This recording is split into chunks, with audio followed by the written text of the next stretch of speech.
जो माँ श्रीम रजी, हर एक, अगर मैं सिंपल वर्ड्स में कहूँ तो हर एक गॉड एंड गॉडेस का एक डिपार्टमेंट होता है। ओके, पोर्टफोलियो होती है जैसे मिनिस्टर्स की, तो वैसे एक टाइप का पोर्टफोलियो समझ लो।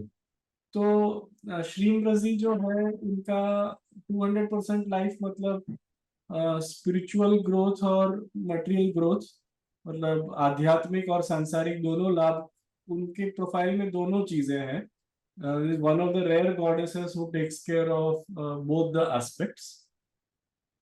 सो अगर ये दोनों चीजें हैं तो मैंने देखा आप सबके शेयरिंग में कि आप लोगों ने बताया कि इमीडिएटली किसी को 2 घंटे में या कुछ दिनों में आपको ख्याल आने लगा कि ये आर्थिक लाभ हो रहा है, no the financial gains are trickling in automatically.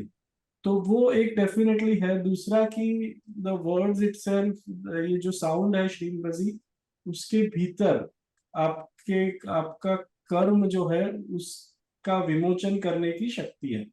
तो ऑटोमेटिकली, जैसे आप में से कुछ लोगों ने शेयर किया कि गलत लोग चलने जाने लगे, गलत संजोग निकल जाने लगे, सही लोग अंदर आने लगे, तो ये कर्मा बस्टिंग से होता है।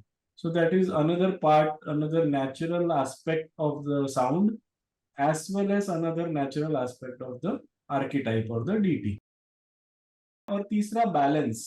श्रीमरजी जो है वो माँ लक्ष्मी का स्वरूप है। जो न्यूमरोलॉजी जानते हैं वो 6 नंबर में उनका नंबर आता है कि 6 का जो 6 का जो अंक है उसके भीतर माँ लक्ष्मी आती है। तो उसके भीतर बैलेंस की एनर्जीज भरपूर है।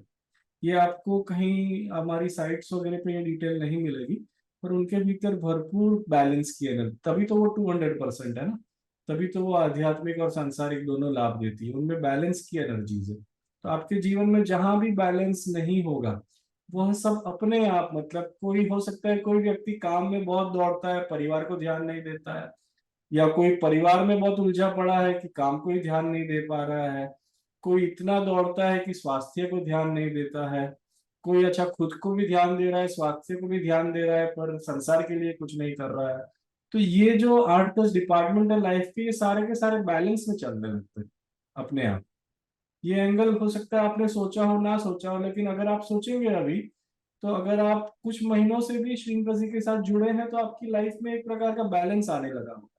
हर, there would be a place for each and every asset of the balance sheet of life. We call that, in English we say the balance sheet of life has 10 assets. All these 10 assets, they all start converging and you start seeing that you are able to do justice to all these 10 assets.